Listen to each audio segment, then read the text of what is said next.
नमस्कार मित्रों। राज्यसभा के 37 सांसदों का चुनाव 16 मार्च को संपन्न हो जाएगा और इस चुनाव के बाद एनडीए की पोजीशन और मजबूत हो जाएगी, क्योंकि इन 37 राज्यसभा सांसदों में कई ऐसे हैं जिनके लिए ये कहा जाएगा तेरा क्या होगा डैश डैश, और इसमें 37 में से 20 राज्यसभा सांसद बीजेपी यानी एनडीए ग्रुप के चुनना तय है लगभग, और बाकी लोगों के कुल मिला के 17, और वो 17 में भी कमी आ सकती है, यानी 20 तो चुन ही लिए जाएंगे। इसकी पूरी प्रक्रिया आपको बता दें। राज्यसभा का सांसद कोई अगर बनना चाहता है तो उसकी आयु मिनिमम 30 साल होना चाहिए, जबकि लोकसभा के लिए आयु 25 साल होती है। वहीं राष्ट्रपति और उपराष्ट्रपति की आयु सीमा मिनिमम 35 वर्ष होती है। आपको मालूम है 250 अधिकतम राज्यसभा की स्ट्रेंथ होती है, जिसमें 238 का चुनाव कराया जाता है हर 2 साल के बाद, क्योंकि राज्यसभा के सांसदों का कार्यकाल 6 वर्ष होता है, जबकि लोकसभा के सांसदों का कार्यकाल मात्र 5 वर्ष होता है। लोकसभा भंग भी की जा सकती है, यानी सदस्यता की अवधि अनिश्चित है फिर तो, और राज्यसभा भंग नहीं की जा सकती, उच्च सदन है, और वन थर्ड करके चुनाव होता रहता है। अभी 10 राज्यों में 37 राज्यसभा सांसदों का चुनाव होगा। परिणाम 16 मार्च को आ जाएगा, क्योंकि उसी दिन मतदान होगा। पूरी प्रक्रिया ऐसी रहेगी कि जो अधिसूचना है वो 26 फरवरी को जारी की जाएगी। नामांकन की अंतिम तिथि 6 मार्च होगी, जांच की भी 6 मार्च ही होगी, नाम वापसी की अंतिम तिथि 9 मार्च, मतदान 16 मार्च और परिणाम भी 16 मार्च को आ जाएगा। चुनाव प्रातः 9 से शाम 4 बजे तक चलेंगे और 5 बजे से काउंटिंग शुरू हो जाएगी। तो ये पूरी प्रक्रिया है। और अब हम आपको 10 राज्यों में कौन कौन राज्यसभा सदस्य जो उनका कार्यकाल पूरा हो रहा है और इनमें से कई दोबारा राज्यसभा में नहीं आ पाएंगे और कुछ नए आना चाहते हैं, उनकी बात अलग है। तो आप उनके नाम जान लीजिए कि जो इस बार राज्यसभा में अपना कार्यकाल पूरा कर चुके होंगे, यानी जिनकी सीटों पर चुनाव होंगे। तो ये देखेंगे आप, नाम हम पढ़ते जाएंगे और आपको वो दिखाई भी देते जाएंगे। महाराष्ट्र में 7 राज्यसभा सांसद चुने जाने हैं और जो रिक्त स्थान कर रहे हैं वो भागवत किशन राव खराट भाजपा के हैं, फौजिया तहसीन अहमद खान भाजपा की हैं, प्रियंका चतुर्वेदी शिवसेना उद्धव गुट की हैं, शरद पवार एनसीपी शरद पवार गुट के खुद हैं, और ये देरासिल मोहन पाटिल भाजपा के हैं, रजनी अशोक राव पाटिल कांग्रेस की हैं, और रामदास अठावले आरपीआई ए के हैं।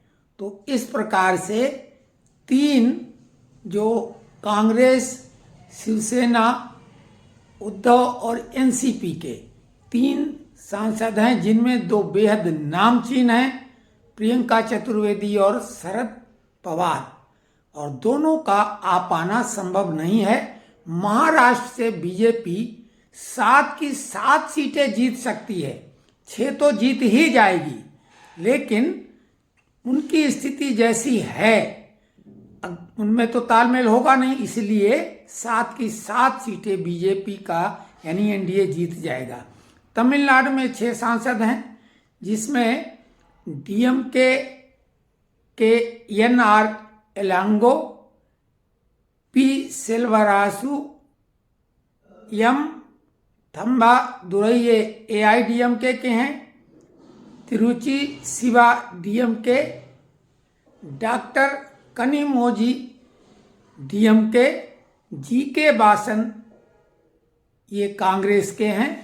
और इस प्रकार ये लोग भी आ ही जाएंगे क्योंकि वहाँ पर DMK की स्थिति मजबूत है। पश्चिम बंगाल में 5 राज्यसभा सांसदों का चुनाव होना है। साकेत गोखले TMC, ऋतुराते बनर्जी TMC, विकास रंजन भट्टाचार्य TMC, मौसम नूर TMC, सुब्रता बख्शी TMC, सभी सीटें TMC की हैं। इसमें एक सीट भाजपा जीत लेगी निश्चित तौर से, यानी भाजपा एक गेन करेगी। बिहार में 5 सांसद हैं। अमरेंद्र धारी Singh JDU, Premchand Gupta RJD, Ramnath Thakur JDU, Upendra Kushwaha RLSP, Harivansh Narayan Singh JDU ये उपसभापति हैं राज्यसभा के। तो यहाँ भी भाजपा सभी सीटें जीत सकती है। उड़ीसा 4 सांसद हैं और चारों बीजू जनता दल के हैं और इनमें से 3 भाजपा जीत लेगी। ममता Mohanta BJD, Mujibulla Khan BJD, Sujit Kumar BJD, Niranjan बिशी BJD। और यहाँ पर इन 4 में से 3 तो भाजपा जीत जाएगी। असम 3 सांसद हैं। रामेश्वर तेली भाजपा, भुवनेश्वर कलिता भाजपा, अजीत कुमार भुइयां असम गणसेवक आजाद। यहाँ की स्थिति लगभग यही रहेगी। छत्तीसगढ़ में 2 सांसद, कवि तेजपाल सिंह तुलसी कांग्रेस, ये KTS तुलसी मशहूर वकील हैं, कांग्रेसी हैं, आने की उम्मीद चाहते हैं लेकिन नहीं आ पाएंगे। और दूसरे भी कांग्रेसी हैं, फूलो देवी नेताम कांग्रेस। तो यहाँ पर 2 सीटों में एक कांग्रेस जीत सकती है। हरियाणा 2 सांसद, किरण चौधरी कांग्रेस, रामचंद्र जंगरा भाजपा। तो यहाँ भी एक एक सीट ये दोनों निकाल सकते हैं और नहीं तो भाजपा कोई दांव करेगी तो दोनों सीटें जीत जाए। तेलंगाना 2 सांसद, अभिषेक मनु सिंघवी ये भी बड़े वकील सुप्रीम कोर्ट के, KR सुरेश रेड्डी कांग्रेस। तो यहाँ ये दोनों सीटें जीत सकती है कांग्रेस। हिमाचल प्रदेश 1 सांसद, इंदु बाला गोस्वामी भाजपा की हैं और इनको मुश्किल हो जाएगी, कांग्रेस का पलड़ा भारी है। तो कुल ये 37 सांसद थे जिनके बारे में हमने बताया।